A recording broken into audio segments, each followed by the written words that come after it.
आप लोगों ने बचपन में निश्चित रूप से टीवी सीरियल के रूप में महाभारत और रामायण को देखा होगा। उसमें आपने एक विशिष्ट बात को नोटिस किया होगा कि हमारे जितने भी योद्धा थे, उनके जो अस्त्र और शस्त्र होते थे वह उनका नामकरण किया करते थे।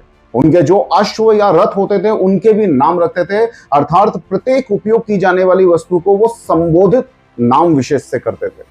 इसका महत्व क्या है? देखिए, पुरातन समय के अंदर जो उनके अस्त्र शस्त्र होते थे या उनका रथ होता था, उनको वो विशिष्ट मंत्रों के द्वारा अभिमंत्रित करके रखते थे, इसलिए वो निश्चित रूप से उनके विजय के लिए ही चलते थे। उनके साथ उनकी ही तरह की ऊर्जा से भरे हुए रहते थे। लेकिन धीरे धीरे इस तरह की विद्याओं का, इस तरह के ज्ञान का लोप होने लगा और कई तरह से इनको अंधविश्वास कहकर ठुकरा दिया गया।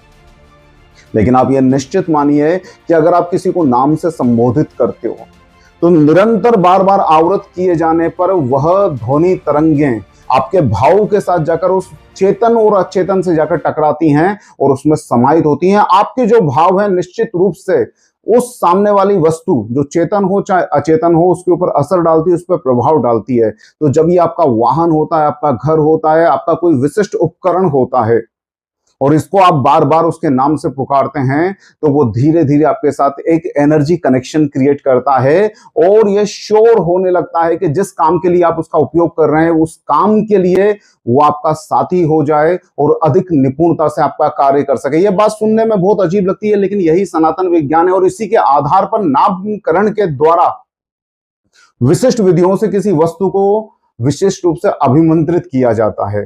तो इस प्रोसेस को पूरी तरह से लाभ ना उठा सकें तो भी इसको एक छोटे रूप में जरूर रखिए। आपके जो भी वाहन हो, आप जिस भवन में रहते हो, आप जो भी विशिष्ट उपकरण, तो उसका नाम आपके लिए जरूर होना चाहिए और यह नामकरण उसके साथ एक एनर्जी कनेक्शन आपका क्रिएट कर देगा।